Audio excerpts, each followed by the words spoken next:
Lisa. I'm starting a two-page layout using these photos of the little ones at the playground. These were taken last summer, and my husband was there, and I've talked to him about what he wants to include in the journaling.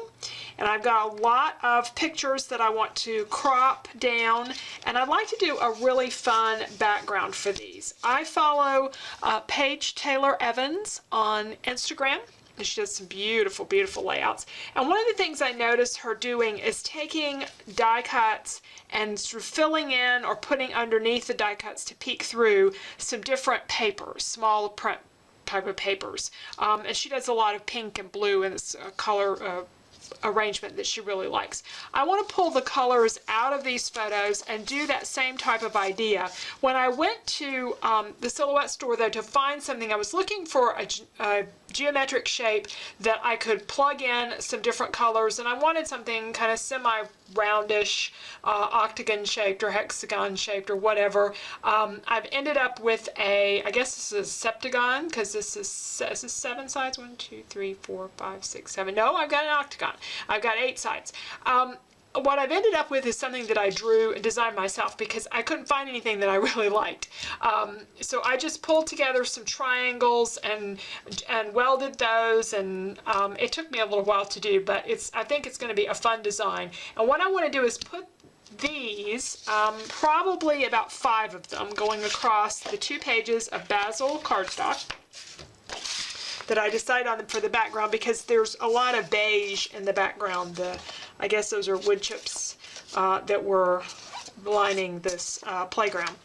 And so I think that makes a good background. And do this die cut image in white, and then what will go behind it are some small bits of 6x6 papers.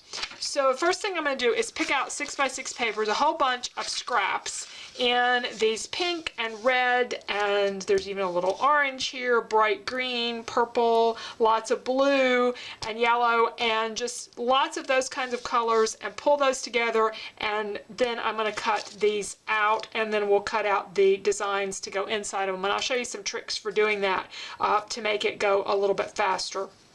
These triangles are different sizes, so I'm not going to cut those on the Silhouette. I'm just going to show you I'm just going to cut this frame design on the Silhouette, and then show you how to cut the triangles manually. That I think goes faster if you're going to use a lot of different papers. Now my 6x6s, I break these down like I do my 12x12 papers. Every once in a while I go through an old 6x6 pad that I haven't used in a while, or I don't have a lot left. I did that recently and pulled out some, and if they've got any cuts, they become scraps, and if they don't, they get to be full-size 6x6 sheets. We're going to go through the scraps first and see which ones match this paper, or these photos. I'm looking for some brighter colors here, or at least not real muted things, like I don't want a mauve color. And they can be a mixture of colors like that first piece of paper, or red and whites, or tone on tones like the blue on blue kind of background there. And I'm going to pull out of the scraps first and try to get as many of those, and then maybe a few full sheets as well. It's a great way to use up scraps to do something like this. I'm going to go further into my scraps and also pull out some cardstock, because each of these designs will have a center to it, and I decided I would like that to be just a solid cardstock center. So I went to my scrap cardstock drawer. This isn't even Stampin' Up! Stuff. This is just like cardstock from who knows where, all kinds of different places, and just pulling out pieces. So I have a red, a green, I think an orange, a blue, and the last one's going to be purple. It doesn't show up that great on the screen, but it is a purple color. And one thing I do with these white designs is I cut them all slightly different sizes. I came to regret that later on. It looks good to have them slightly different sizes, but it is a little bit more work. I am labeling them like this. That was the orange one, and this is the blue one, so if I get them mixed up, I'll know which one goes on which background.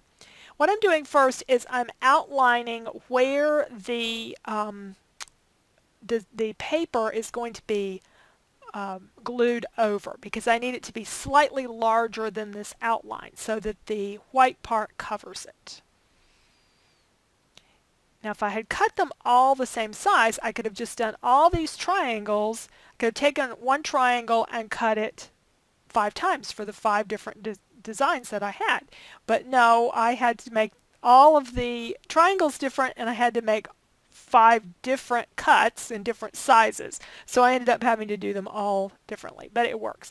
What I'm doing is just outlining them on some scrap paper, and then I cut out larger than my outline. And it doesn't have to be precise at all. It just needs to be slightly bigger than what I'm marking here, and then that piece will get laid on over the marked area on the design background, the cardstock design. And a couple of them I did wrong. I had to go back and recut, but for the most part this worked really well. And I'm gluing these on with Tombow. One of the advantages of that is it's fast and also takes a moment or two to dry, so when you lay the white outline on top, if something's a little bit askew, or a little bit showing, you may be able to scoot it over manually and not have to cut anything over. And it just went pretty well. I think that green one wasn't large enough and I had to cut it again. But you kind of see where we're going with this design. And because the triangles are not completely symmetrical, I had to flip the papers over and mark on the back side. So I made this a little extra hard for myself. I haven't decided if I'm going to, like take this design and make it a freebie or sell it or something. I thought about maybe making one, put it in my Etsy shop, but I would need to work on it a little bit to make it a little bit easier to use, because right now it's a little bit hard to use. It's cute when it's done, but it's a little bit more tedious to piece together. But I just did this over time, just here and there, and it was fun to do all these colorful things. And a little Tombow glue to put the frame over the top. Sorry, my head's in the way, but it kind of can't be helped. I got to be able to see the top of it there. And then this purple one is done, and I have all 5 of them done. You can see the different sizes, and the different sizes do complement. I don't think, though, in the final thing where you have the photos on top of them, that it matters that much that they're all different sizes. Kind of spreading them out here. One of them is going to go over the seam of the page and have to be split, and I knew that going into it. If I did 5, I would have to split one of them. It's real simple. I will just be gluing it on one side, then cutting it, and I'll show you that in just a moment. And figuring out where the photos are going to go. At one point I thought about even using an oval cutter to cut some of these down, but I don't think I want that many different shapes. I think I'm going to keep them in the rectangles. I can have my designs on the background lay over one another. I can have them, separate, not touching. There's lots of different options for how to arrange these.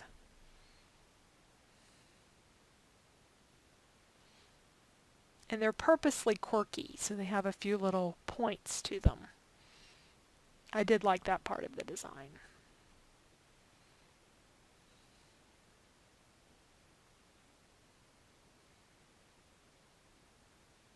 I leave that orange one in the middle, and I position it so that I can split it down the middle and not cut through any of the printed papers.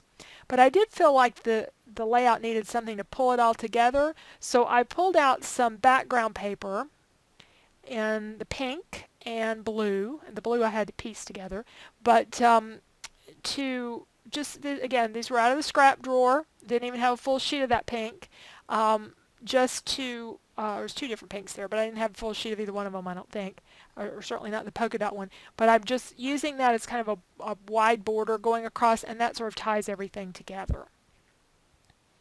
So those hexagons are not floating on the page. And then in the end, I just glued everything on. I'm gluing this one on the center. I'm gluing it on the left side, and then I'll pull the right page out, take it to the paper trimmer, cut it, and then come back and just glue that right side of the design to the right-hand page. So that's where it's going to glue in there. And I did have to go back and do a little bit more trimming. I didn't have quite everything trimmed off evenly. But once I did that, then it fit in there nicely. And of course, it's going to be a page protector, so it's going to be split, across the album.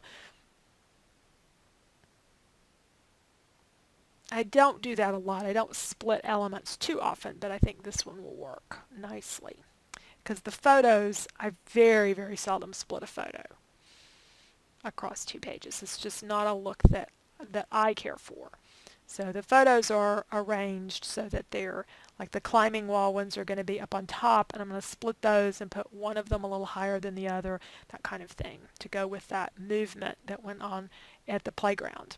I ended up, to make the photos stand out, I put them on a gray mat, and I'm going to use black letters. This is going to be kind of my last foray with these particular letters because I'm just about out. I end up having to cobble together a few of them. I had to make an R. I'm spelling the word playground. I had to make an R out of a K, I think. Do a few different things to make this set work, but we'll get one more try. If I still have vowels left, like I had an A left, then I usually try to make it work. And for an O, I cobbled up the Q a bit and things like that. So it's going to say the playground in black letters. And I've got a couple of pieces of flare to put on in the centers of 2 of the designs.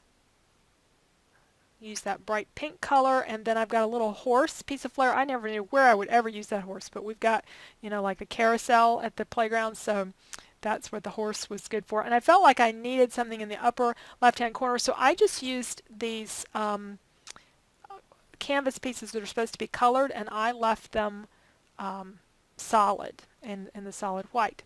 And now you can see the finished page, and I'm going to do some close-ups here so you can see it a little bit better.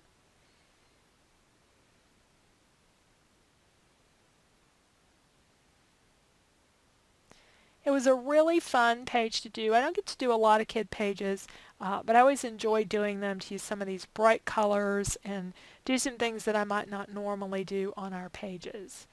So here's the finished full layout and a couple of close-ups. I hope you enjoyed today's video, and if you did, I'd love to get a like on YouTube. Thank you very much. And if you're not a subscriber, I'd love to have you subscribe too. Thanks for watching.